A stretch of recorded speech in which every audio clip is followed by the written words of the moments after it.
अंधेरा हमेशा इस बात की अलामत नहीं होता कि अल्लाह साथ नहीं। कभी कभी अंधेरा वो जगह होता है जहां अल्लाह का मंसूबा खामोशी से मुकम्मल हो रहा होता है। मिस्र की एक कैद खाने के अंदर मोटी दीवारों के पीछे जहां उम्मीद आहिस्ता आहिस्ता दम तोड़ देती है, एक बेगुनाह इंसान कैद था। उसका जुर्म कोई नहीं था, उसकी खता सिर्फ ये थी कि उसने गुनाह के मुकाबले में अल्लाह को चुन लिया था। यही थे हजरत यूसुफ अलैहिस्सलाम। ये कैद उनकी जिंदगी का पहला अंधेरा नहीं था, उससे पहले भी आजमाइशें उनके कदम चूम चुकी थीं।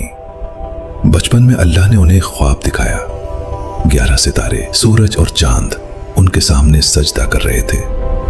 ये ख्वाब आम नहीं था, ये अल्लाह के मंसूबे की झलक थी। मगर इस मंसूबे तक पहुंचने का रास्ता सब्र, खामोशी और कुर्बानी से होकर जाता था। हसद ने भाइयों के दिलों को अंधा कर दिया। बाप की मोहब्बत जुर्म बन गई और एक दिन अपने ही खून ने यूसुफ को कुएं की तारीकी में फेंक दिया। वो अंधेरा जहां कोई आवाज नहीं सुनता, कोई फरियाद नहीं पहुंचती, मगर अल्लाह देख रहा था। कुएं से गुलामी तक और गुलामी से आजमाइश तक यूसुफ अलैहिस्सलाम की जिंदगी एक के बाद एक इम्तिहान से गुजरती रही। मिस्र में अजीज के घर उनकी पाकीज़गी, उनका किरदार, उनका खौफ खुदा नुमाया हो गया। मगर नेकी हमेशा आसान रास्ता नहीं बनती।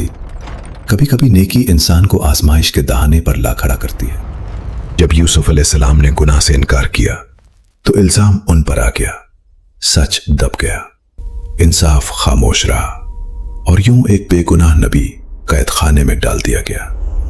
कुरान सिर्फ इतना कहता है कि वो कुछ अरसे के लिए कैद रहे, मगर ये अरसा दिनों या महीनों का नहीं था, ये बरसों पर मुहित था।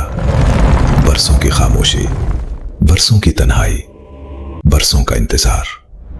आम इंसान के लिए कैद खाना उम्मीद का खात्मा होता है, मगर यूसुफ अलैहिस्सलाम के लिए कैद खाना इबादत गाह बन गया। उन्होंने शिकवा नहीं किया, उन्होंने अल्लाह से नाराजी जाहिर नहीं की, उन्होंने जुल्म को अपने दिल में कीना नहीं बनने दिया, बल्कि कैद की दीवारों के अंदर उन्होंने अल्लाह से ताल्लुक को मजीद मजबूत कर लिया। कैदियों ने उनमें कुछ मुख्तलिफ देखा, सुकून, वकार, सच्चाई। जब दो कैदी अपने ख्वाबों से परेशान होकर यूसुफ के पास आए तो यूसुफ ने सबसे पहले उन्हें अल्लाह की पहचान करवाई, तौहीद की दावत दी। ये बताया कि असल इख्तियार ख्वाबों का नहीं बल्कि ख्वाब दिखाने वाले का है।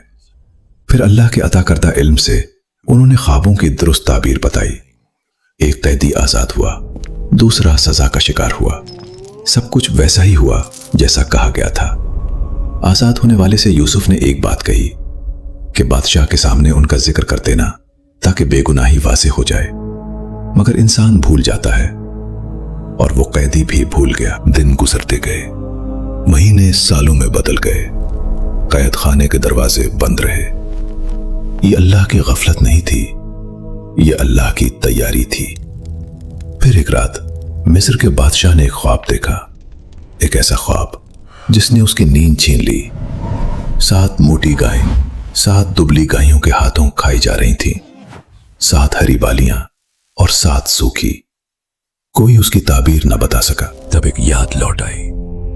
कैद खाने में एक आदमी है जो ख्वाबों की ताबीर जानता है। यूसुफ अलैहिस्सलाम से ताबीर पूछी गई। कैद में बैठे बगैर किसी शर्त के उन्होंने न सिर्फ ख्वाब की ताबीर बताई बल्कि पूरे मिस्र के लिए मुस्तकबिल का मंसूबा भी पेश किया। 7 साल खुशहाली, फिर 7 साल कैद, ज़ख़ीरा करने का तरीका, बका का रास्ता। ये सिर्फ इल्म नहीं था, ये क़यादत थी, ये हिकमत थी, ये अल्लाह की तैयारी का नतीजा था। बादशाह मुतासिर हुआ, मगर यूसुफ ने फौरन रिहाई कबूल नहीं की। उन्होंने पहले अपनी बेगुनाही साबित करवाने का मुतालबा किया। इज्जत के साथ निकलना चाहते थे, शुबहे के साथ नहीं। जब सच सामने आया, जब औरतों ने एतराफ किया, तब कैद के दरवाजे खुले। यूसुफ अलैहिस्सलाम कैदी बनकर बाहर नहीं आए, वो मुअज़्ज़ज़ बनकर निकले। उन्हें मिस्र के खजानों का निगरान बना दिया गया। वो हाथ जो कभी जंजीरों में थे अब एक कौम की अमानत थामे हुए थे। वो शख्स जिस पर इल्जाम था अब एतमाद की अलामत बन गया। ये अल्लाह का वादा था जो पूरा होकर रहा। बरसों बाद कहत के दिनों में वही भाई उनके सामने खड़े थे, पहचान न सके, मोहताज थे, आजिज थे, और यूसुफ का बचपन का ख्वाब हकीकत बन चुका था।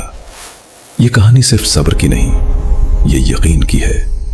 ये इस बात की गवाही है कि अल्लाह ताखीर करता है, इनकार नहीं। यूसुफ की कैद सजा नहीं थी, वो तैयारी थी। अल्लाह ने यूसुफ को कैद के बावजूद बुलंद नहीं किया, अल्लाह ने यूसुफ को कैद के जरिए बुलंद किया। और यही पैगाम हर उस दिल के लिए है जो आज खुद को हालात की कैद में महसूस करता है। अगर अल्लाह तुम्हारे साथ है तो कैद भी तकदीर का दरवाजा बन जाती है।